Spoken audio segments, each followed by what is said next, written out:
اعوذ باللہ من الشیطان اللعین الرجیم بسم اللہ الرحمن الرحیم الحمد للہ رب العالمین والصلاة والسلام والتحیۃ والاکرام علی اشرف الانبیاء والمرسلین وعلى آلہ الطیبین الطاہرین المعصومین ولعنة الله على أعدائهم أجمعين أما بعد فقد قال الله تبارك وتعالى وقال موسى يا فرعون إني رسول من رب العالمين صلوات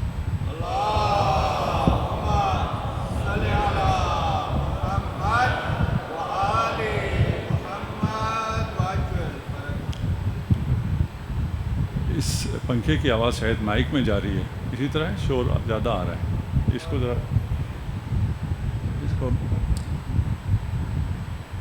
محمد و اہل بیت محمد بلند کر صلوات اللہم صل علی محمد و آل محمد وعجل فرجہ۔ داستان حضرت موسیٰ میں موسیٰ مصر سے نکالے گئے یا خود ہجرت کر کے مدین گئے، مدین سے واپس آئے، راستے میں آگ کا حادثہ پیش آتا ہے اور وہاں رسالت ملتی ہے۔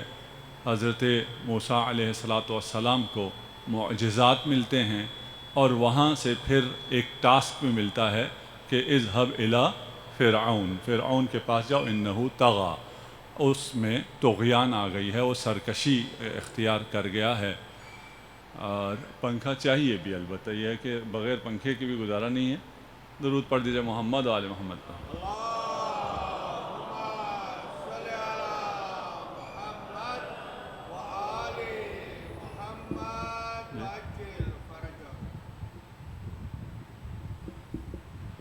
اب موسیٰ معجزات لیے، اللہ سے جو کچھ چاہیے تھا وہ سب لیے۔ اس میں سے سر فہرست وزیر، خلیفہ، وصی، شریک یعنی حضرت ہارون کو خدا سے مانگ کر مصر کی طرف روانہ ہیں۔ اب مصر میں کیسے داخل ہوئے اور مصر آ کے انہوں نے کیا کیا، یہ قرآن ہمیں اس بارے میں کچھ نہیں بتاتا کہ وہ مصر کیسے آئے اور مصر آ کے وہ سیدھا فرعون کے پاس گئے یا پہلے بنی اسرائیل کے پاس گئے۔ اس کا جواب ہمیں قرآن سے نہیں ملتا، قرآن یہاں ساکت ہے۔ تورات میں یوں ہے کہ اللہ نے ہارون کو وحی کی کہ موسیٰ آ رہا ہے، موسیٰ کے استقبال کے لیے جاؤ، اور وہ جبل الرب کے پاس جا کر اس نے موسیٰ کا استقبال کیا۔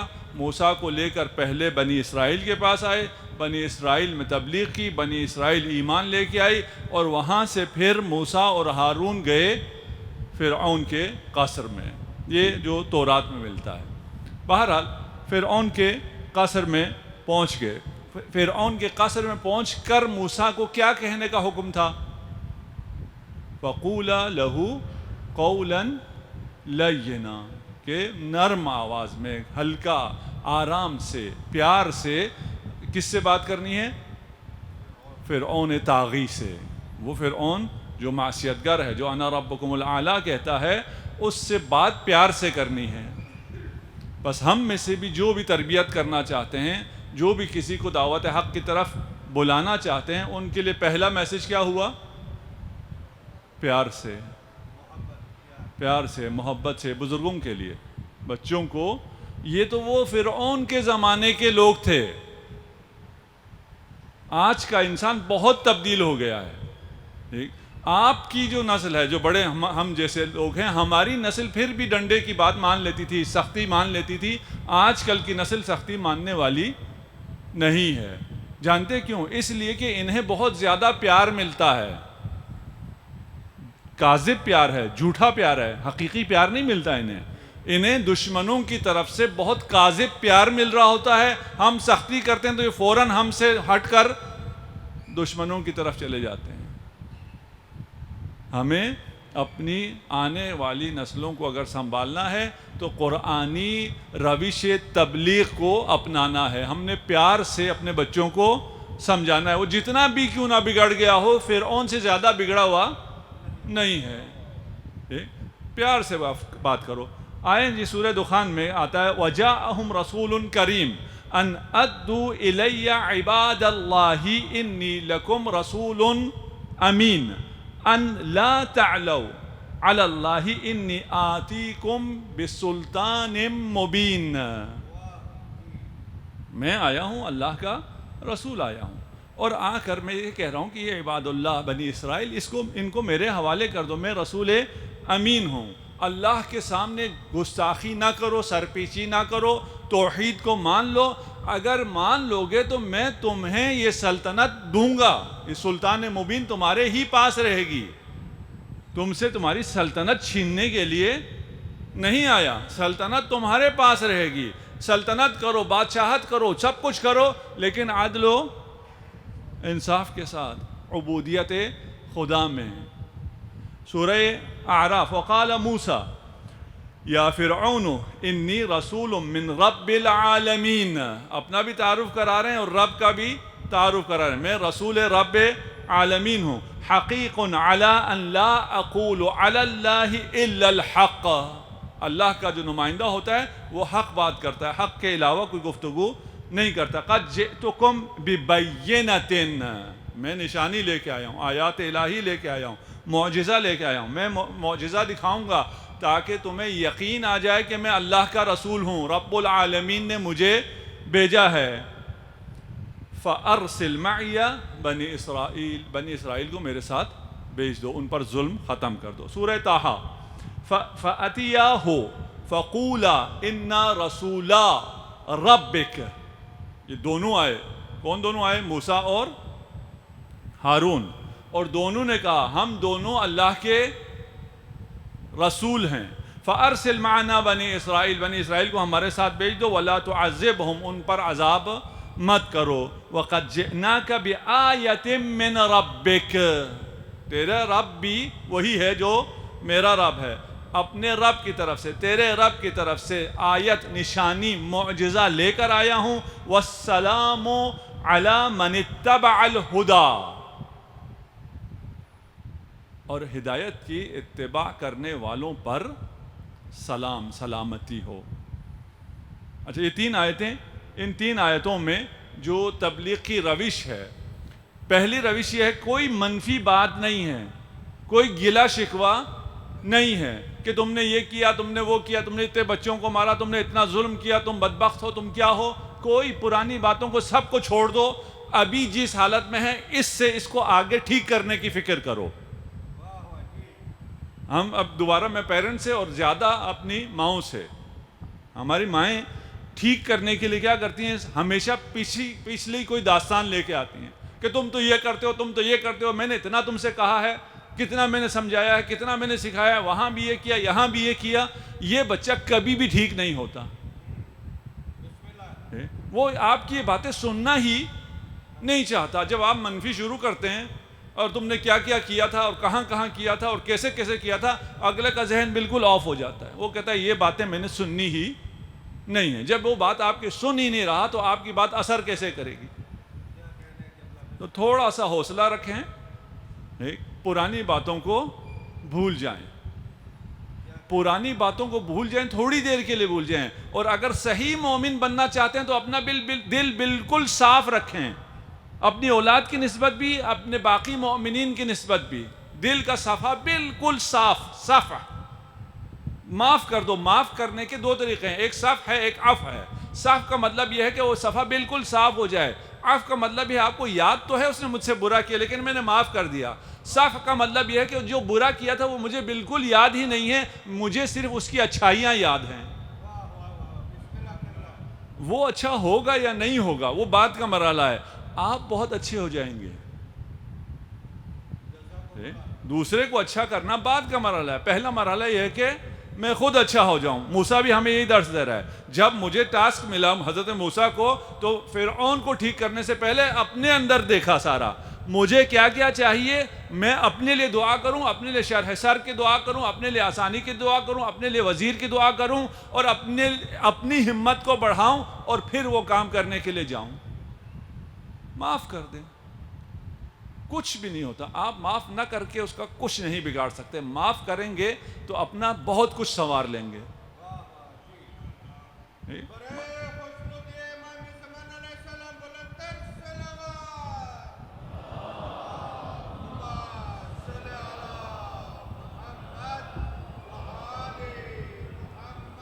وآل محمد۔ یہ میں روز بھول کے آتا تھا، آج آغا شاہانی نے ہمیں زبردستی یہ کتاب پکڑا دی ہے، اور آپ نے دوبارہ یہاں یاد دلایا۔ البتہ یہ وہ کتاب نہیں جسے میں نے نشان لگائے تھے، لیکن میں نکال لوں گا انشاءاللہ، اور کچھ نہ کچھ آپ کی خدمت میں پیش کر دوں گا۔ ابھی اس بات کو کہیں ذرا کسی تک پہنچا دیں۔ صلوات پڑھ دیجیے محمد و آل محمد۔ اللہم صلی علی محمد وآل محمد وعجل فرج۔ دوسری روش حضرت موسیٰ کی، ہم نے 3 آیتیں پیش کی، اس میں جو ہمیں ملتی ہے، یہاں پر ترغیب نہیں ہے، ترغیب ہے، ڈرانا نہیں ہے، بلکہ لالچ کہیں یا اس کو اچھا مستقبل دکھانا۔ اس سے کیا کہا کہ آتیکم بسلطان مبین، ٹھیک ہے نا، تو اب سلطان رہے گا، ٹھیک، اپنا کرو، سب کچھ کرو۔ آپ بھی اگر کوئی بچہ ایسا ہے، اور ایک بات اور ذرا یاد رکھیے گا کہ آپ اگر بچے کو ٹھیک کرنا چاہتے ہیں، اور آپ کو کوئی خاص چیزیں ہیں، بچے کی ایک طرف تھوڑی دلچسپی زیادہ ہے، فرض کریں وہ لمبے بال رکھتا ہے، آپ کو لمبے بال پسند نہیں ہیں، آپ چاہتے ہیں وہ بال تھوڑے انسانوں جیسے رکھے۔ آج کل تو خیر فیشن لمبے بالوں کا ویسے ہی نہیں رہا، اور آپ چاہتے ہیں داڑھی رکھے، داڑھی کا فیشن ویسے ہی آ گیا ہے، تو آپ لوگوں کے کام بڑے آسان ہو گئے ہیں، ٹھیک۔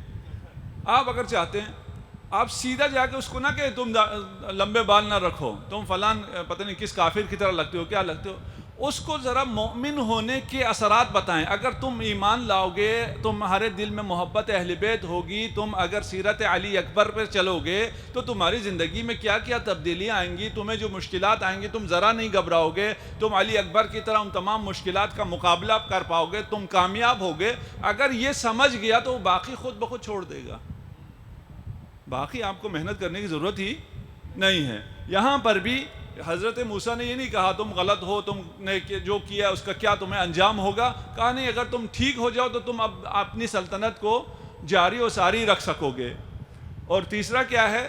تیسرا کہا والسلام علی من اتبع الہدی، سلامتی، جنگ کی بات ہے ہی نہیں، یہ میں سلامتی کی بات کر رہا ہوں، میں پیس کی بات کر رہا ہوں، میں امن کی بات کر رہا ہوں، ٹھیک۔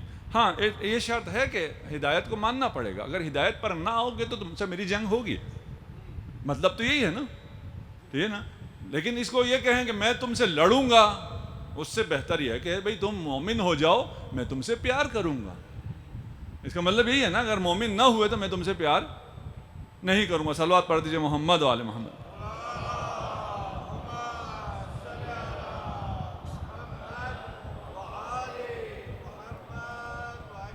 اچھا ابھی ذرا دیکھ لیجئے، فرعون کی بادشاہت ہے، وہ انا ربکم الاعلیٰ کہہ رہا ہے، وہ تخت پر بیٹھا ہے، اور موسیٰ اور ہارون دو بیچارے فقیر جن کے پاس کچھ بھی نہیں ہے، وہ آئے ہیں، وہ آ کے موسیٰ کو فرعون کو چیلنج کر رہے ہیں، اس کی پوری مملکت کو چیلنج کر رہے ہیں۔ اس کے جواب میں اسے کیا کرنا چاہیے تھا؟ اسے فوراً قتل کر دینا چاہیے تھا، اس کے لیے تو کوئی مسئلہ ہی نہیں تھا۔ جس نے لاکھوں بچوں کو قتل کیا ہو، اس کے لیے 2 آدمیوں کو قتل کرنا کوئی مسئلہ ہی نہیں تھا، تو کیوں اس نے قتل نہیں کیا؟ سوال بنتا ہے۔ فرعون نے فوراً کیوں نہیں حکم دے دیا ان دونوں کو پکڑو اور پھانسی چڑھا، ختم، بات ہی ساری ختم ہو گئی۔ اس کے 2 جواب ہیں۔ ایک تو جو ظاہری اسباب ہیں، ظاہری اسباب میں یہ تھا کہ حضرت ہارون بنی اسرائیل کے بڑے تھے، اور بنی اسرائیل بھی بہت بڑی تعداد میں تھی، اور وہاں پہ وہ ہارون کے اتباع میں تھے، ایک۔ دوسرا، جو معجزات حضرت موسیٰ نے اس محل میں پیش کیے، ابھی ہم نے وہ پیش نہیں کیا، ٹھیک، وہ جو معجزات ملے، اور اس کا ذکر آیا کہ میں آیات لے کے آیا ہوں، اس کا مطلب یہ ہے کہ انہوں نے پھر وہ آیات ڈسپلے بھی کی، ہاتھ بھی دکھایا اور اژدہا بھی دکھایا۔ یہ جب خارق العادہ معجزات کو اس دربار میں تمام لوگوں نے دیکھ لیا، تو اب یہ بات محل کی 4 دیواری کے اندر رہنے والی نہیں تھی، اس بات نے باہر نکلنا تھا کہ یہ 2 آئے تھے اور ان کے پاس معجزات تھے۔ فرعون نہیں چاہتا تھا کہ بات باہر چلی جائے اور یہ ثابت ہو کہ وہ حق پر نہیں تھا، اس لیے اس نے قتل کر دیا. ایک دوسرا سبب غیبی کیا ہے؟ خدا نے نہیں چاہا. خدا نے چاہا کہ موسیٰ اور ہارون کی حفاظت ہو. اگر خدا چاہے تو پھر کوئی کچھ نہیں بگاڑ سکتا. اذهبا الى فرعون انه طغى فقولا له قولا لینا لعله يتذكر او يخشى قال. یہاں تک تو ہم کر چکے تھے. دونوں نے کیا کہا موسیٰ اور ہارون نے؟ ربنا اننا نخاف. ہمیں ڈر لگتا ہے، انسان ہے، بشر ہے. فرعون کے پاس جانا معمولی انسان تو نہیں ہے. ان یفرط علینا او یطغى. وہ اگر ہمیں مار دے تو ہم کیا کریں گے؟ ہم جا کے اس کو نرم نرم انداز میں دعوت دے دیں اور اسے کہیں تم باطل ہو، تم رب نہیں ہو، رب رب العالمین ہے، ہم اس کے رسول ہیں، بنی اسرائیل کو بھی چھوڑ دو، وہ تو ہمیں مارے گا. قال لا تخافا. تم دونوں مت ڈرو. اننی معکما. میں تم دونوں کے ساتھ ہوں. اسمع و ارا. میں سب کچھ دیکھ بھی رہا ہوں اور سن بھی رہا ہوں. تم جب طاغوت کے مقابلے میں جاؤ تو یہ نہ سمجھنا تم اکیلے جا رہے ہو. اگر تم راہ حسین میں نکلے ہو، عاشورہ کے لیے نکلے ہو، تم اکیلے نہیں ہو. ان اللہ معکم. اللہ آپ کے ساتھ ہے. اللہ دیکھ بھی رہا ہے، اللہ سن بھی رہا ہے، اللہ آپ کی حفاظت بھی کر رہا ہے. کسی سے نہ ڈرو. یہ ہمارے لیے بھی ہے. کہیں بھی زندگی کے کسی موڑ پر بھی کسی طاغوت سے، کسی غیر اللہ سے نہ ڈرو اگر اللہ کے ساتھ جاؤ تو.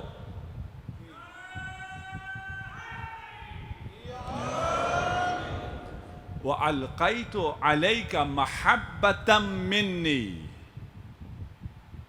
صرف نہ ڈرنا نہیں ہے کہ تم نہ ڈرو، تمہیں کوئی وہاں کچھ نہیں کہے گا، تم جاؤ، تمہاری محبت ہم نے ان کے دل میں ڈال دی ہے. تمہاری محبت. اتنا کام کیا، شیعہ کافر در و دیوار بھر دیا، ملینز آف ڈالر اس پر خرچ کیا. آج بھی آپ کہیں بھی جاتے ہیں، جسے بھی پتہ چلتا ہے آپ شیعہ ہیں، آپ سے محبت کرتا ہے، کوئی آپ سے نفرت نہیں کرتا. اتنے پروپیگنڈے کے بعد آپ سے بہت نفرت ہونی چاہیے تھی. ہم نے کہیں نفرت نہیں دیکھی، ہم نے ہر طرف سے محبت دیکھی ہے. یہ محبت ان کے دلوں میں کس نے ڈالی ہے؟ خدا نے. وَأَلْقَيْتُ عَلَيْكَ مَحَبَّةً مِّنِّي. تم خدا کے ساتھ تو ہو جاؤ. تمہیں سمجھ میں نہیں آئے گا کیسے ہو رہا ہے یہ سب کچھ. واللہ مجھے سمجھ میں نہیں آتا.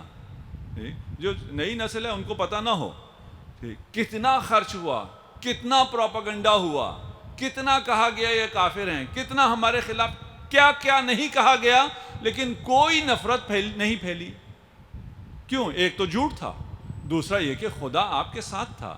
خدا جب آپ کے ساتھ ہوتا ہے تو آپ کی محبت ڈال دیتا ہے. کہاں ڈالتا ہے؟ حتیٰ آپ کو اگر مشکلات کے لہر دریا آپ کو بہا کر لے جائے اور آپ کو آپ کے دشمن کے گھر میں ڈال دے، دشمن کے دل میں آپ کی محبت ڈال دیتا ہے.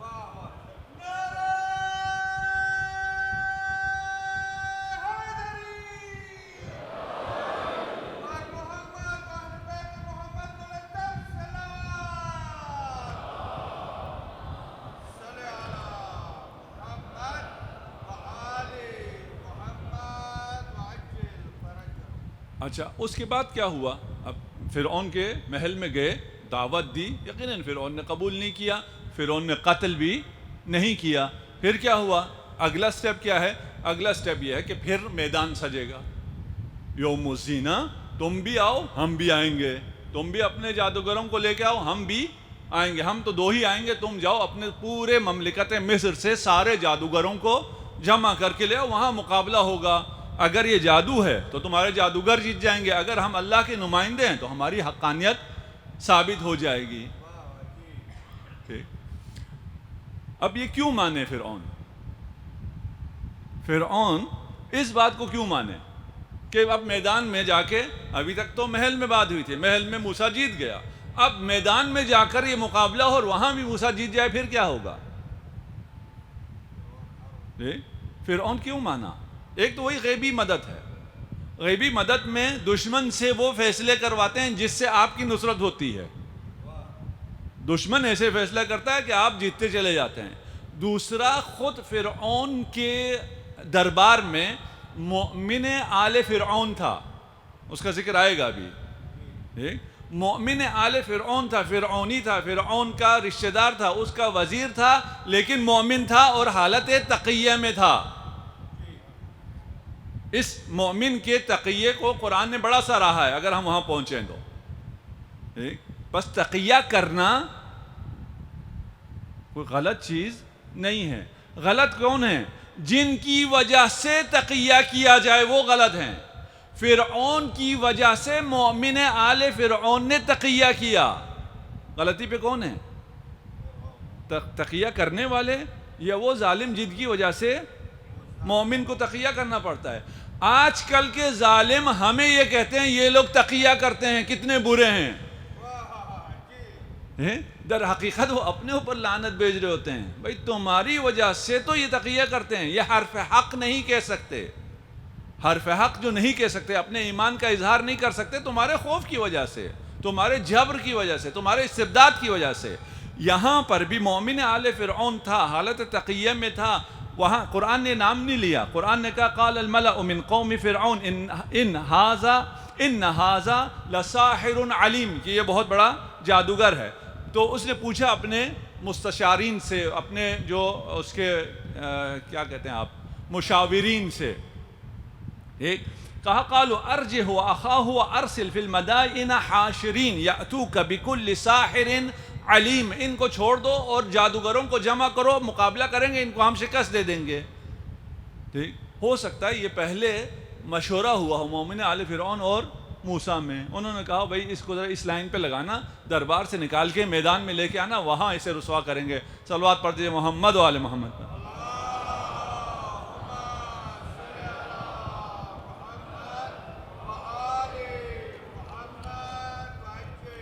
بارہ دیگر صلوات.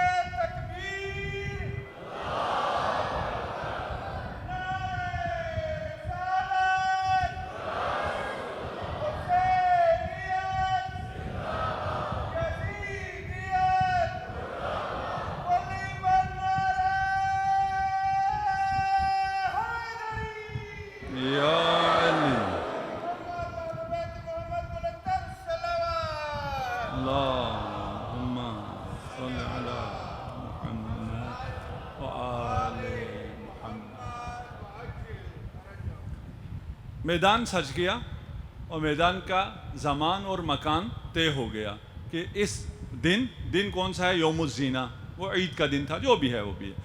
مکان کے فاجعل بیننا وبینک موعدا لا نخلفه نحن ولا انت مکانا سوا. تب اس میں مفسرین نے کہا کہ ہم جہاں ہم ہیں وہاں ادھر آپ ہیں، درمیان کی ایک جگہ ہے نا، جیسے پنڈی اسلام آباد کے درمیان کی جگہ یہ ہے. لیکن کچھ مفسرین یہ کہتے ہیں کہ نہیں، میدان ہونا چاہیے، اس میں کوئی اوپر نیچے نہیں ہونا چاہیے، تاکہ سب کو سب نظر آتے رہیں، اور ایسے میدان میں یہ مقابلہ ہوگا.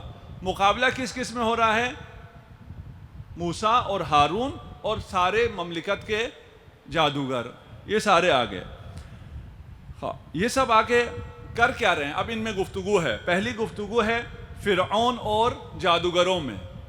فرعون جادوگروں سے ڈائلاگ کر رہا ہے. فلما جاء السحرہ، جب جادوگر آئے، قالوا لفرعون، فرعون سے کہا اننا لنا لاجر، اگر ہم جیت جائیں تو ہمیں کچھ ملے گا. ان کننا نحن الغالبین، اگر ہم جیتے تو ہمیں کچھ ملے گا. مطلب کیا ہے؟ ہم پیسے کے لیے آئے ہیں، پیسے دو گے تو اپنے فن کا مظاہرہ کریں گے، نہیں تو تمہیں رب شب ہم نہیں مانتے، تمہاری جماعت کے بھی ہم نہیں ہیں. پیسے دو گے تو ہم تیرے لیے بولیں گے، پیسے نہیں دو گے تو ہم کسی اور کے لیے بولیں گے. ٹھیک. اس نے کیا کہا؟ انکم اذن لمن المقربین، میں اجر صرف نہیں دوں گا، میں تمہیں مقربین میں قرار دوں گا. جادوگروں کے لیے تقرب الی فرعون کیا ہے؟ قیمت ہے. تقرب الی فرعون بڑی بات ہے ان کے لیے. ہمارے لیے بھی تقرب الی حکمران، جو بھی حکمران ہیں اس سے اگر ہم نزدیک ہو جائیں تو ہم بڑے فخر کرتے ہیں. اور جو اصل سلطان ہے، جس کی بادشاہی زمین و آسمان پر ہے، اس کا تقرب اگر حاصل ہوتا ہو تو اس کے تقرب کے لیے تو ہمیں اپنا سب کچھ دے دینا چاہیے، لیکن اس کا تقرب مفت میں حاصل ہوتا ہے. اس کی طرف متوجہ ہو جاؤ تم اس کے ہو گئے. ایک استغفر اللہ کہو تمام گناہ گئے. 2 قدم صرف اس تک پہنچنے کے لیے. پہلا قدم اپنے گناہوں پہ رکھو، دوسرا قدم بارگاہ الہی میں ہے. تقرب اللہ آسان، مفت، مہیا سب کے لیے. جو بھی جتنا بھی دماغ رکھتا ہے، جتنا بھی مال رکھتا ہے، جتنی بھی صلاحیت رکھتا ہے، جیسا بھی ہے، خدا سب کو قبول کرتا ہے. تم میرے مقرب بن سکتے ہو. یہ سارے داستان اس لیے سنا رہا ہوں کہ بڑے بڑے لوگ بڑی بڑی جگہ پہ بڑی بڑی غلطیاں کر کے ان کو کسی کو کچھ بھی نہیں ملا. خالی ہاتھ موسیٰ ہے، اسے سب کچھ مل گیا اس لیے کہ وہ میرا ہو گیا. موسیٰ اور جادوگر کیا کہہ رہے ہیں؟ قال لهم موسیٰ، موسیٰ نے جادوگروں سے کہا وَيْلَكُمْ لَا تَفْتَرُوا عَلَى اللَّهِ كَذِبًا، خدا پر جھوٹ مت باندھنا. وَيْلَكُمْ، یہ فرعون سے نہیں کہا ایسا کچھ، ان سے کہا کہ تم اگر خدا سے جھوٹ باندھو.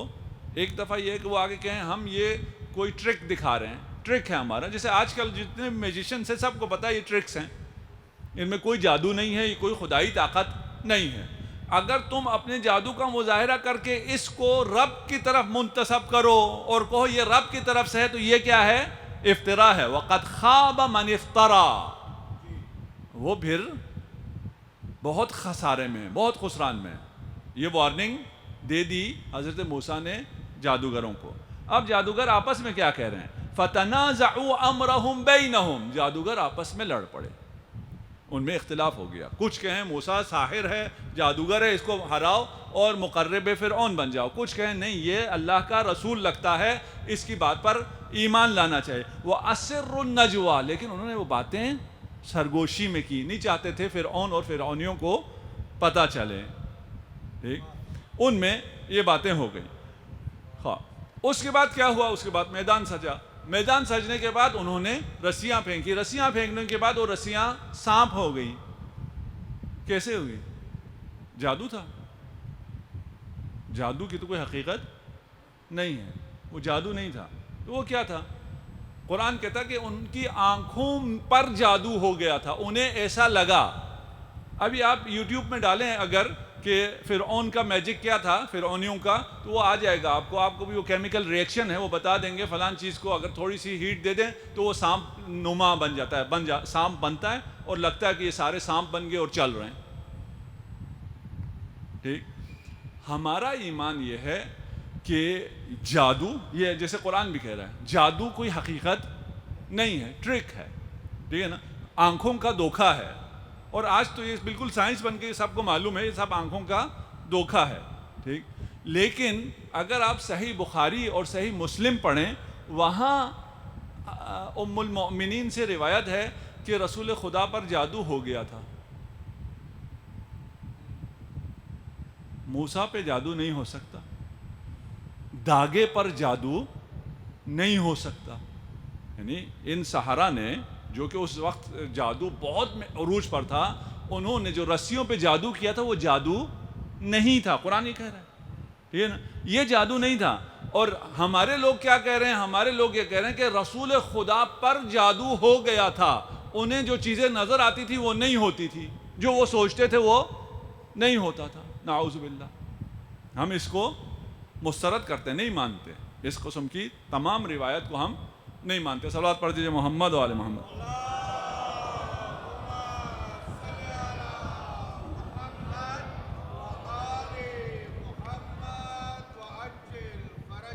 بار دیگر صلوات.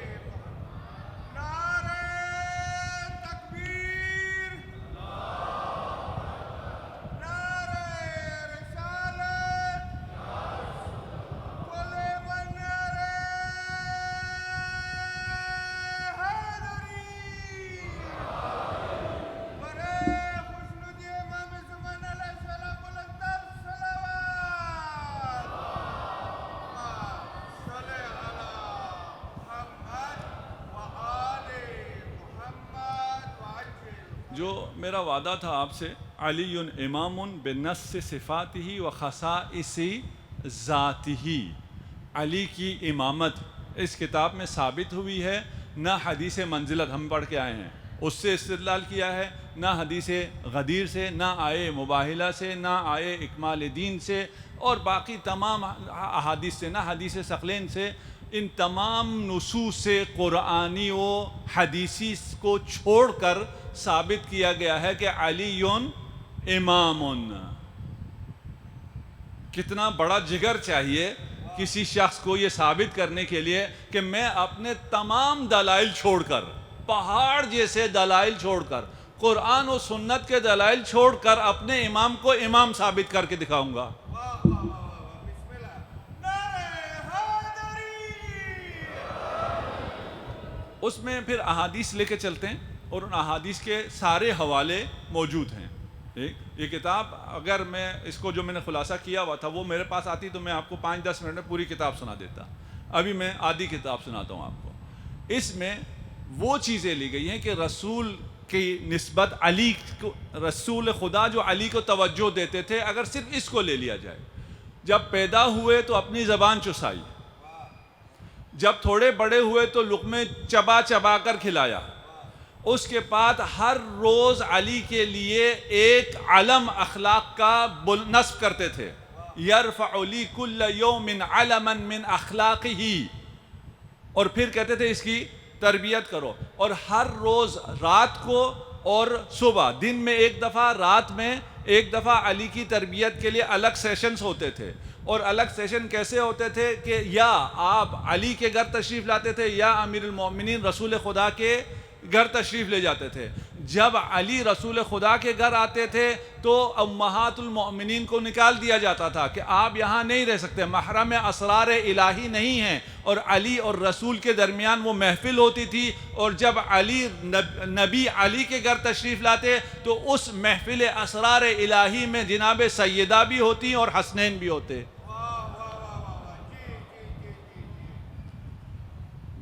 چلیں آگے چلتے ہیں۔ اس کے علاوہ ایک اور فضیلت جس کا امیر المومنین نے کہا کہ یہ فضیلت صرف مجھے حاصل ہے، ہر روز فجر کے وقت پہلا دیدار علی رسول کا کرتے تھے، رسول علی کا کرتے تھے، اور پھر ان تمام میں دن میں 3 دفعہ ہو گئے، تمام ان سیشنز میں نہ جانے کتنے ابواب تعلیم ہوئے، اور ہر باب ایسا تھا کہ اس باب سے 1000 باب کھلتے تھے۔ جس شخص کی، ابھی میں بہت تھوڑا سا نقل کیا، سارا نہیں جا رہا میں، جس شخص کی تربیت پر کا اتنا اہتمام ہو، اتنا اہتمام کہ جب سب ہوں تب بھی مخاطب وہی ہو، جب سب نہ ہوں تب بھی اس کو بلا کر پوچھا جائے، اور پھر ارشاد فرمایا امیر المومنین نے، جب میں سوال کرتا تھا تو مجھے جواب ملتا تھا، جب میں خاموش ہوتا تھا پھر بھی مجھے عطا ہوتی تھی۔ اور رسول خدا نے فرمایا کہ میں نے آج تک کوئی ایسی دعا اپنے لیے نہیں مانگی ہے جس میں میں نے علی کو شریک نہ کیا ہو، جو کچھ اپنے لیے مانگا ہے وہ کچھ میں نے علی کے لیے مانگا ہے۔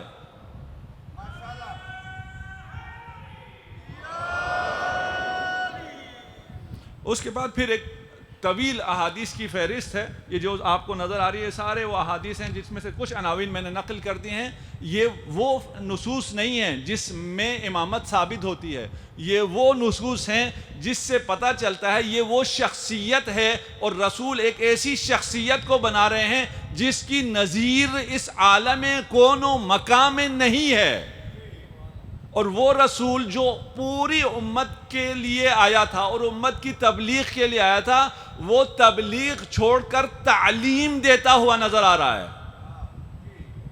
تبلیغ چھوڑ کر تعلیم دے رہا ہے۔ تبلیغ میں مشرکین آڑے آتے تھے، تعلیم میں حاسدین آڑے آتے تھے، حاسدین سے برداشت نہیں ہوتا تھا، اسی لیے ان حاسدین کو مزید چڑھانے کے لیے جہاں بھی علی ہوتے، اصحاب ہوتے، رسالت مآب جا کر علی کے کان میں نجوا کرتے، سرگوشی کرتے، اور جب باقی چڑھتے اور کہتے آپ اتنی طویل سرگوشی کیوں کرتے ہیں، کہتے میں نے کب سرگوشی کی، علی کے کان میں تو اللہ نے سرگوشی کی ہے۔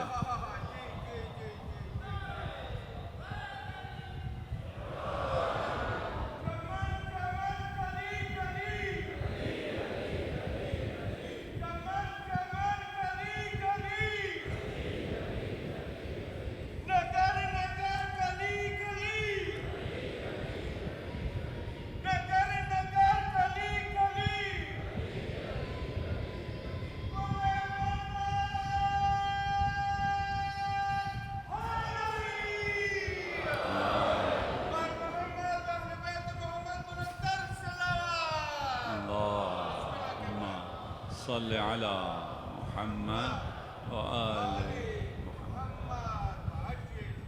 علی تو بہت بلند ہے، تم عباس جیسا کوئی لا کر دکھا دو۔ جو فضیلت عباس کی ہے اس فضیلت میں کوئی ثانی لا کر دکھاؤ۔ ان لعمی العباس منزلۃ یغبطہ جمیع الشہداء۔ کوئی اس بات کو اگر سمجھ لے، جانتے ہو جمیع الشہداء میں کون ہیں؟ سارے شہداء رش کھائیں گے منزلت عباس کو دیکھ کر۔ کون ہیں سارے شہداء میں؟ حمزہ بھی ہیں اور جعفر بھی ہیں جمیع الشہداء میں۔ حمزہ کون ہے؟ اسد اللہ و اسد رسولہ۔ اسد اللہ کا معنی جانتے ہو؟ یعنی جو مظہر غضب الہی ہو اسے اسد اللہ کہتے ہیں۔ حمزہ اسد اللہ، اور وہ بھی مقام عباس کو دیکھ کے رشک کریں۔ جعفر طیار ذوالجناحین، جن کے دو پر ہیں، اور جب عباس کی طرح ہی شہید ہوئے ہیں۔ جب غزوے میں جعفر لڑ رہے تھے، مدینہ میں رسول منبر پر تھے اور مصائب پڑھ رہے تھے۔ لقد قطع یمین جعفر، جعفر کا دایاں ہاتھ کٹ گیا، اور پھر گریہ فرمایا۔ اصحاب نے بھی گریہ کیا، رسول نے بھی گریہ کیا۔ لقد قطع یسار جعفر، بایاں شانہ بھی کٹ گیا۔ پھر خبر سنائی کہ جعفر کو دو پر عطا ہوئے، لیکن یہ جعفر کے پر اور ہیں، عباس کے پر اور ہیں۔ عباس کو جو دو پر عطا ہوئے ہیں، تمام عالم امکان اس پروں کے نیچے ہے۔ ان لعمی العباس منزلۃ، آخری منزل اگر پتہ چل جائے باقی کی ضرورت ہی نہیں ہے۔ عباس کی اگر منزلت جاننا چاہتے ہو، عباس کے دو عالم ہیں، عالم اسلاب اور عالم تراب۔ عالم تراب یعنی انسان جس تراب سے بنتا ہے، جس کھانے پینے سے ہی انسان بنتا ہے، اس کا باپ کھاتا پیتا ہے، اس سے اس کا وجود آتا ہے۔ عباس ان لقموں سے بنا ہے جسے علی ابن ابی طالب کھایا کرتے تھے۔ مطعم و مشرب علی کا معنی اگر سمجھو، وہ علی جو خود بائے بسم اللہ ہے، وہ علی ہر لقمے کو کھانے سے پہلے بسم اللہ الرحمن الرحیم کہہ کر، اس پر پھونک کر، اسے نور بنا کر کھاتا تھا۔ اور عالم ارحام، ان ارحام میں جن ارحام میں حسنین آئے ہیں، ائمہ، نور ائمہ جن اسلاف میں رہا ہے، ان اسلاف میں حضرت عباس ہیں۔ اور اصل فضیلت عباس کی اطاعت ہے، مولا کی اطاعت۔ عباس شجاع ہیں لیکن جنگ کی اجازت نہیں ہے۔ عباس خیمے لگاؤ، عباس پانی لے کر آؤ۔ عباس نے کبھی نہیں کہا مولا یہ تو میرا کام نہیں ہے خیمے لگانا، میرا کام پانی لانا نہیں ہے۔ عباس نے ہمیشہ، عباس کی آرزو رہی تھی تلوار کے لیے۔ جب امام حسن مجتبیٰ کو دفن نہیں ہونے دیا گیا، وہاں عباس نے تلوار پر ہاتھ رکھا تو حسین نے شانے پر ہاتھ رکھ کے کہا ان لہذا السیف لیوم آخر، یہ تلوار کسی اور دن کے لیے ہے، ابھی تم تلوار نہیں اٹھا سکتے۔ عباس نے کربلا کا انتظار کیا، عاشورہ کا انتظار کیا۔ اب عاشور بپا ہو گئی ہے، تلوار اٹھانے کی اجازت نہیں مل رہی ہے، اور عباس مطیع ہیں۔ عباس نے اپنے تینوں بھائیوں کو جمع کیا اور کہا کہ حاموا عن سیدکم، اپنے سید، اپنے آقا کی حمایت کرو، اپنی جان قربان کر دو۔ عباس کے سامنے اس کا ایک ایک بھائی شہید ہوتا رہا، عباس نے تلوار نہیں اٹھائی کیونکہ اجازت نہیں تھی۔ جب آخری بھائی عثمان شہید ہوا تو اس ظالم نے، اس قاتل نے عباس کے سامنے عثمان کا سر تن سے جدا کیا، لیکن عباس کو جنگ کی اجازت نہیں ہے، اجرکم علی اللہ۔ لیکن ایک بھائی اور اس کا سر تن سے جدا ہوتا ہے۔ عباس نہ تھے، اگر ہوتے تو یقیناً برداشت نہ کر سکتے، لیکن زینب دیکھ رہی ہے. جب بھائی کا سر تن سے جدا کیا جا رہا تھا ابھی بھائی کی جان باقی تھی. حسین مڑ مڑ کر خیام کی طرف دیکھ رہے تھے لیکن ظالموں نے سر تن سے جدا کیا. زینب سے برداشت نہ ہو سکا, اس طرح نامحرموں کے مجمع میں آئی کہ رسول خدا کو پکارا, وا محمدا ھذا حسینک مذبوح.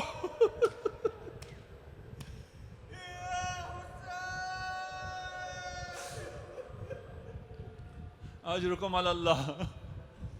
عباس آپ برداشت نہ کر سکتے, زینب نے برداشت کیا. زینب نے گلہ کیا. رسول خدا نے سنا کیسے زینب کی آنکھوں کے سامنے پشت گردن سے. اجرکم علی اللہ. عباس بار بار اجازت مانگتے ہیں. حسین کہتے ہیں عباس تو میرے لشکر کا علمدار ہے, تو نہ رہے گا تو لشکر باقی نہ رہے گا. ایک مرحلہ وہ بھی آتا ہے, عباس دائیں دیکھتے ہیں, عباس بائیں دیکھتے ہیں, فرماتے ہیں مولا اب وہ لشکر ہی کہاں جس کا میں علم بردار ہوں. اتنے میں خیموں سے العطش کی صدائیں آئیں. امام نے فرمایا عباس بچوں کے لیے پانی کا بندوبست کرو. عباس نے سقائے سکینہ نے مشک سکینہ لیا, سوئے القمہ چلے. عباس کو آتے دیکھ کر 40,000 کا لشکر چھٹ گیا. عباس نہر القمہ میں اترتے ہیں, پانی کو اپنے چلو میں لیتے ہیں. حسین کی پیاس یاد آتی ہے اور ارشاد فرماتے ہیں یہ کیسے ہو سکتا ہے, عباس تو پانی پیے لیکن حسین پیاسا ہو. یہ لعین جو عباس سے ڈر کر چھٹ گئے تھے اب عباس واپس آ رہے ہیں. انہوں نے مختلف کمین گاہوں میں اپنے آپ کو چھپایا. ایک لعین نے پشت درخت سے ایسا وار کیا عباس کا دایاں بازو شہید ہو گیا. آپ نے فرمایا ان قطعتم یمینی واللہ احامی عن دینی عن امام صادق الامین. تم نے میرا دایاں ہاتھ کاٹ دیا تو کیا ہوا, میں یہ مشکیزہ پہنچا کر رہوں گا. بائیں ہاتھ میں تلوار لی, جہاد کرتے گئے, بایاں ہاتھ بھی شہید ہو گیا. مشکیزہ دھندان میں لیا, سوئے خیام چلتے رہے. ایک تیر مشکیزے پر لگا, عباس کی جان نکل گئی. عباس نے گھوڑا روک لیا. اب کس طرح سوئے خیام جائیں بغیر پانی کے, سکینہ کو کیا جواب. اجرکم علی اللہ. رونے میں تکلف نہ کیجئے گا, بس آخری کلمات ہیں. عباس نے اپنا گھوڑا روک لیا. جب بہادر کے شانے کٹے ہوں تو بزدل سامنے آ جاتے ہیں. کوئی تیر مارتا تھا, کوئی گرز مارتا تھا, کوئی تلوار سے حملہ کرتا. اتنا مارا عباس کی زرہ ٹوٹ گئی. عباس کا سینہ منکشف ہوا. کربلا میں ایک مقام آیا, جب حسین کا سینہ منکشف ہوا حرملہ نے تیر سے شعبہ جوڑا, قلب حسین پر لگا. اس لعین حرملہ نے جب قلب عباس کو دیکھا تیرے سے شعبہ چلا. عباس گھوڑے پر نہ سنبھل سکے. جس کا بدن تیروں سے بھرا ہو, جس کے ہاتھ قلم ہو گئے ہوں, اگر وہ گھوڑے سے نیچے آئے تو کیسے آئے. فاطمہ زہرا لہد چھوڑ کر آئی اور پکارا اے خدا میرے بیٹے کی خیر.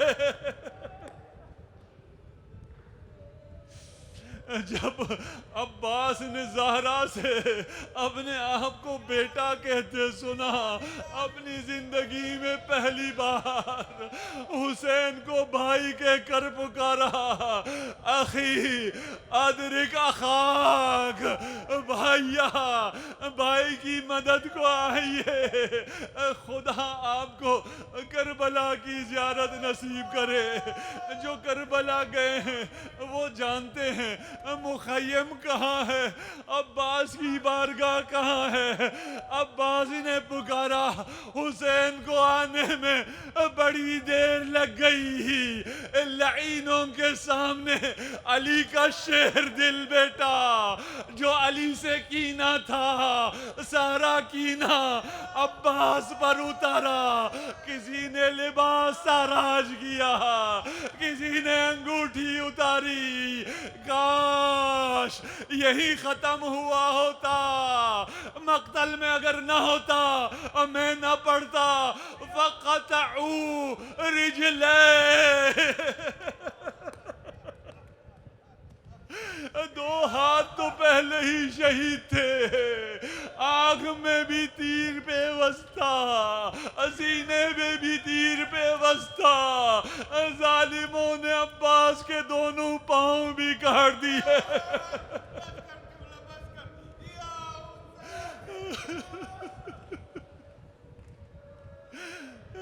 خدا آپ کو طاقت دے. اگر محرم کے یہ ایام نہ ہوتے میں کبھی یہ مصائب نہ پڑھتا. حسین تشریف لائے، آپ سن نہیں سک رہے. حسین نے اپنی آنکھوں سے دیکھا، کہیں ہاتھ پڑا ہے، کہیں پاؤں پڑا ہے، کہیں عباس پڑا ہے. اجرکم اللہ. حسین تشریف لائے، عباس کا سر اپنے دامن میں رکھا، کہا مولا آپ کی آخری زیارت کرنا چاہتا ہوں. آنکھوں میں خون اترا ہوا ہے. امام نے عباس کی آنکھوں سے خون کو صاف کیا. عباس نے چہرہ انور کی زیارت کی، اپنا سر دامن حسین سے جھٹک کر زمین پر رکھ دیا. کہا مولا عباس کی وفا یہ برداشت نہیں کر سکتی. وقت آخر میرا سر آپ کے دامن میں ہو، آپ کا سر کربلا کی زمین پر ہو. اجرکم اللہ. امام نے عباس کو اٹھانا چاہا. عباس نے کہا پانی کا وعدہ کر کے آیا تھا، مجھے یہی رہنے دیجیے، میری لاش بھی خیام میں لے کر نہ جائیں. عباس کو چھوڑا. حسین نے اٹھنا چاہا. جس نے اپنا بھائی اس طرح دیکھا ہو وہ کیسے اٹھ سکتا ہے؟ جب نہ اٹھ سکے تو فرمایا الآن انکسر الظہری. علم عباس کو اٹھایا، خیام کی طرف گئے. سکینہ آگے آئی، چچا آئے ہیں، پانی آیا ہے. دیکھا علم ہے، علمدار نہیں ہے. کہا بابا پانی نہیں چاہیے، چچا کو بلائیے.